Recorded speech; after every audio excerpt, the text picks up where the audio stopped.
Bapak, Ibu, dan saudara-saudari yang terkasih dalam nama Yesus Kristus, apakah kita pernah melihat orang yang kerasukan setan? Ada mungkin banyak dari antara kita yang pernah melihat bagaimana orang sedang kerasukan setan. Dan memang tidak selamanya boleh kita sebut bahwa yang masuk itu adalah setan sendiri. Karena biasanya dalam tradisi kita ada orang yang disebut kemasukan, tetapi tidak berarti itu harus setan saja. Karena kalau orang di kampung juga biasanya membuat acara menggali tulang belulang nenek moyang, biasanya juga ada yang disebut dengan hasandaran. Nanti dia akan datang. Pernah saya dengar cerita bahwa dia tidak tahu lagi, keluarga itu tidak tahu di mana kuburan nenek moyang mereka, dan kemudian bisa dipanggil dengan cara tertentu, dan tiba-tiba orang itu kerasukan dan dia berlari terus menerus sampai di tempat yang diduga kuburannya, dan dia tertidur di situ, digali, dan katanya ada tulang belulangnya di bawah. Itu tentu tidak bisa kita katakan sebagai setan. Karena menurut teori Ignatian dikatakan bahwa roh ini terdiri dari dua jenis. Jenis pertama ialah roh yang baik, dan jenis kedua ialah roh yang tidak baik. Inilah barangkali yang kita sebut setan itu, roh yang tidak baik itu. Jika dia merasuki orang, maka dia nanti cenderung akan merusak. Dia cenderung juga akan membuat sesuatu yang memang mengarah kepada ketidakbaikan. Bahkan sering sekali orang kemudian seperti wajahnya menakutkan sekali, bisa dia naik ke satu tempat hendak menjatuhkan dirinya dan lain sebagainya. Pendeknya memang roh-roh yang jahat ini sangat menakutkan. Dalam Injil hari ini Bapak Ibu Saudara-saudara terkasih, kita mendengarkan bagaimana setan juga ini sedang merasuki seorang yang sedang berada dan ikut dalam ibadat ketika Yesus masuk ke rumah ibadat dan dia hendak menerangkan kepada mereka sabda Allah. Yang menarik di sini ialah ketika Yesus mau menerangkan sabda Allah kepada mereka dan kemudian orang yang kerasukan setan itu melihat, maka dia langsung kemudian berkata kepada Yesus, "Apa urusanmu dengan kami, hai Yesus orang Nazaret? Apakah engkau datang untuk membinasakan kami?" Itulah diungkapkan orang yang kerasukan setan itu. Dengan itu maka mau sebetulnya dikatakan kepada kita bahwa yang berbicara itu sendiri bukanlah orangnya, tetapi adalah setan yang sudah merasuk dalam dirinya sendiri. Dan kemudian dia katakan, "Aku tahu siapa engkau yang kudus dari Allah." Orang yang kerasukan setan ini mengenal Yesus sendiri sebagai yang kudus dari Allah. Karena itulah maka dia merasa gelisah, dia merasa kepanasan karena yang tidak baik, karena dia adalah setan.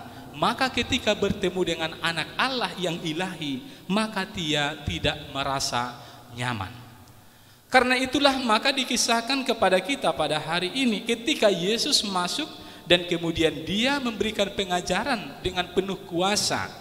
Dan dilanjutkan lagi kepada kita tidak seperti ahli-ahli Taurat, maka hendak disampaikan kepada kita bahwa Yesus ini memang penuh wibawa dan penuh kekuasaan dalam menyampaikan sabda Allah itu, berbeda dengan ahli-ahli Taurat yang selama ini memberikan pengajaran tetapi mereka tidak berwibawa, dalam arti mereka tidak disegani. Karena itu maka ketika Yesus masuk, boleh jadi sebetulnya Bapak Ibu Saudara-saudara terkasih, sebelum Yesus hadir di situ atau minggu-minggu sebelumnya, orang ahli-ahli Taurat memberikan pengajaran, tetapi setan yang merasuk dalam tubuh orang itu tidak merasa gelisah dan ketakutan karena ahli-ahli Taurat ini tidak memiliki wibawa dan kuasa untuk menyampaikan, tidak memiliki kuasa dan wibawa dalam pengajaran mereka. Tidak tahu persis Bapak Ibu Saudara-saudara terkasih, apakah hari ini hal yang sama bisa kita sebut. Kalau tidak ada yang berteriak tadi ketika saya berbicara, bisa dua hal. Yang pertama, bisa saja saya memang tidak berkuasa atau tidak berwibawa, Tetapi hal lain berarti tidak ada yang kerasukan setan pada hari ini. Hanya dua hal itu. Semua kita sekarang baik-baik saja. Berbicara tentang orang yang kerasukan setan ini, memang ini di luar kendali dari orang itu sendiri. Ketika orang disebut kerasukan setan, maka setan itulah yang mengendalikan orang itu. Karena itu maka biasanya keluarga yang memiliki orang yang sering kerasukan setan, maka mereka akan sangat ketakutan, karena bisa jadi nanti yang terjadi dalam diri orang itu ialah kecelakaan atau merusak orang lain dan lain sebagainya. Karena itulah maka memang ini tidak mengenakan pengalaman orang yang mengalami atau yang kerasukan setan ini. Tetapi Bapak Ibu saudara-saudara terkasih, Injil hari ini sebetulnya kita hendak secara merenungkan secara panjang lebar tentang kerasukan setan ini. Kalau boleh kita sebut dan renungkan, sebetulnya Injil hari ini mau mengatakan kepada kita bahwa kerajaan Allah itu sudah tiba. Ketika Yesus memberikan pengajarannya, ketika Yesus lahir ke dunia ini, maka kerajaan Allah sudah dimulai. Apa artinya kerajaan Allah? Kerajaan Allah Bapak Ibu saudara-saudara terkasih bukanlah kerajaan di mana nanti ada satu pemerintah seperti yang kita ketahui selama ini seperti sistem pemerintahan. Kerajaan Allah bukan seperti itu.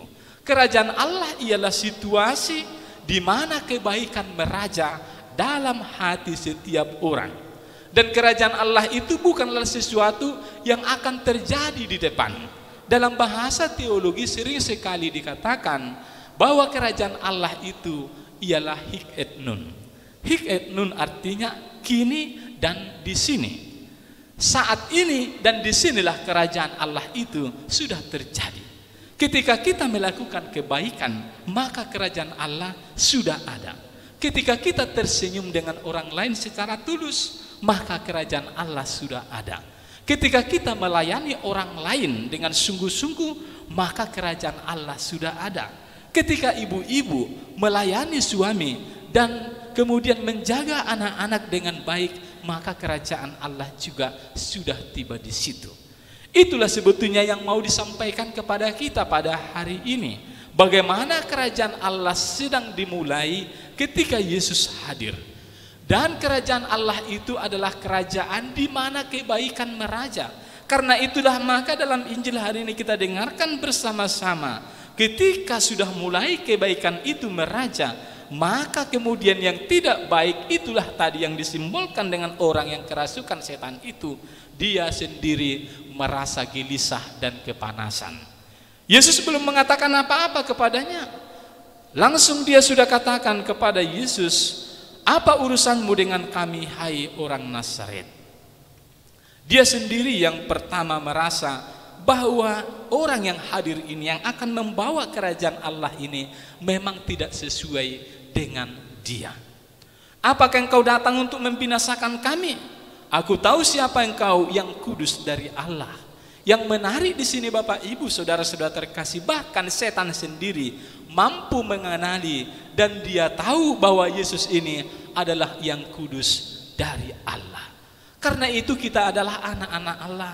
Kita bukan anak-anak setan Bapak Ibu saudara-saudara terkasih. Kalau setan saja mampu mengenali Yesus sebagai anak Allah, apalagi kita sendiri. Kalau kita tidak mampu mengenali Allah sebagai anak dari Allah sendiri yang kudus, maka boleh jadi sebetulnya kita lebih setan dari setan. Karena setan sendiri sudah mengenali. Kalau kita tidak sampai mengenali dia lagi, berarti kita ada di bawah setan lagi. Sudah pernah Bapak Ibu mendengar cerita tentang setan yang mau bertobat? Pernah ada setan yang mau bertobat Bapak Ibu saudara-saudara terkasih. Tobatnya begini, dia sudah bosan. Dan kemudian dia menjumpai malaikat. Dia katakan cut, untuk menyingkat kata malaikat. Cut. Kenapa? Tan, katanya. Tan, setan. Jangan diperpanjang nanti, karena bisa menjadi, karena ada orang bermargatan juga. Bukan itu, setan itu maksudnya. Tan, kenapa? Setan itu katakan cut. Aku sudah mulai bosan, mau pensiun. Kenapa kau pensiun? Katanya. Begini ceritanya. Rupanya setan ini Bapak Ibu saudara-saudara kasih, pada awal mulanya ketika dia dikirim ke dunia, maka dia gampang sekali untuk mempengaruhi manusia. Awalnya mereka masih baik-baik, tetapi begitu dibisiki lakukan kejahatan, ayo minum, mabuk-mabukan, langsung manusia mengikutinya. Ketika kemudian dia melihat seorang yang duduk-duduk masih berangan-angan, maka dia berikan pikiran kepada orang itu untuk melakukan kejahatan, dan orang itu mengikuti kejahatan itu. Hingga akhirnya kemudian dia diangkat lagi, dipanggil lagi dia oleh kepala setannya itu dari dunia ini, dan mau dikembalikan lagi dia ke dunia. Ketika dia pulang dari dunia kedua kali inilah, maka dia minta pensiun kepada malaikat itu. Rupanya ketika dia dikirim ke dunia ini untuk kedua kalinya, dia kemudian melihat manusia itu sudah sangat berbeda dari sebelumnya. Dia lihat perilaku manusia sudah melampaui perilaku setan, tidak perlu lagi dibisiki karena mereka sendiri sudah lebih hebat melakukan kejahatan dari setan itu. Karena itu maka dia mengatakan kepada malaikat, tidak ada lagi kerjaku di dunia malaikat, karena itu pensiun sajalah saya, tidak usah lagi menjadi setan. Bapak Ibu saudara-saudara terkasih, agak sepele ceritanya, tetapi boleh jadi sebetulnya memang banyak manusia di bawah kolong langit ini lebih setan dari setan.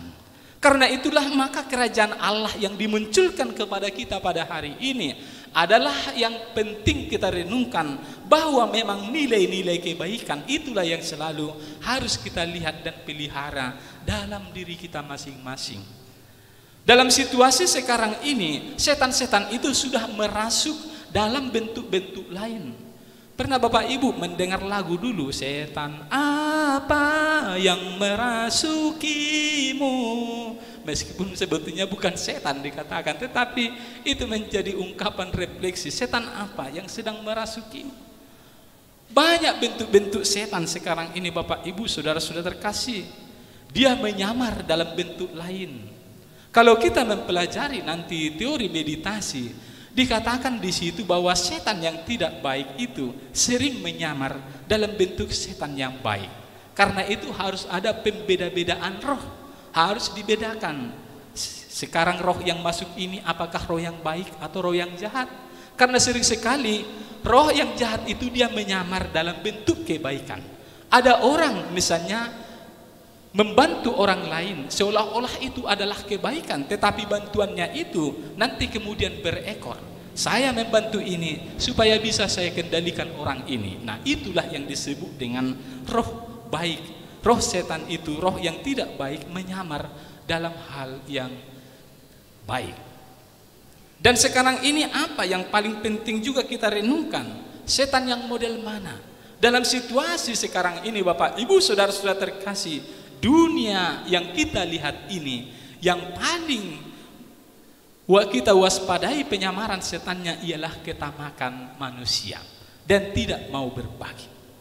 Ada sebuah cerita tentang seorang tua pertapa yang sedang berjalan ke satu tempat, dan kemudian ketika dia ada dalam perjalanan itu, dia melihat sebuah gua dan hendak masuk ke gua itu.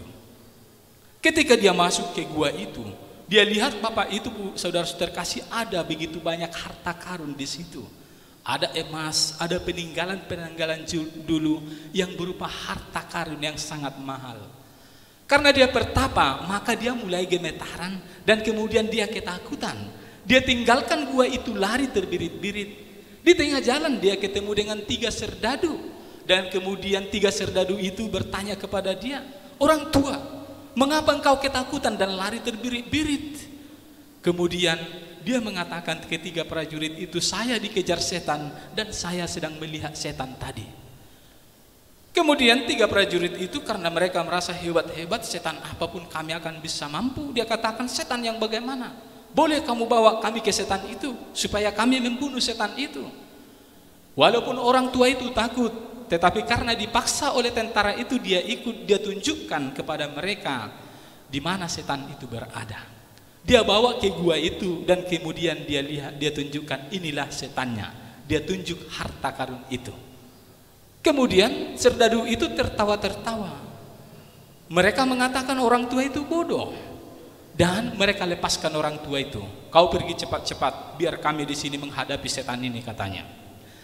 Tiba mereka di situ, mereka berpikir ini bukan setan. Ini adalah harta karun yang akan membuat kita kaya raya. Nah, sekarang bagaimana caranya supaya kita mengelola harta ini, mengambilnya? Mereka tidak membawa apa-apa. Karena itu kemudian mereka berunding dan mereka sepakati bahwa satu orang harus pergi ke kota untuk mengambil perlengkapan, makanan, karung-karung, dan alat-alat yang perlu untuk menggali harta karun itu. Pergilah seorang yang mereka utus itu, dan tinggal 2 orang di situ untuk menjaga harta karun itu, supaya jangan sampai orang lain masuk dan menemukan harta karun itu lagi. Ketika satu orang itu sedang pergi ke kota, 2 orang yang menjaga harta karun yang ada di situ, mereka mulai kemudian tergoda, mengatakan harta karun itu besar, kita akan menjadi kaya raya. Tetapi kalau ini dibagi 3, bagian kita nanti akan kurang.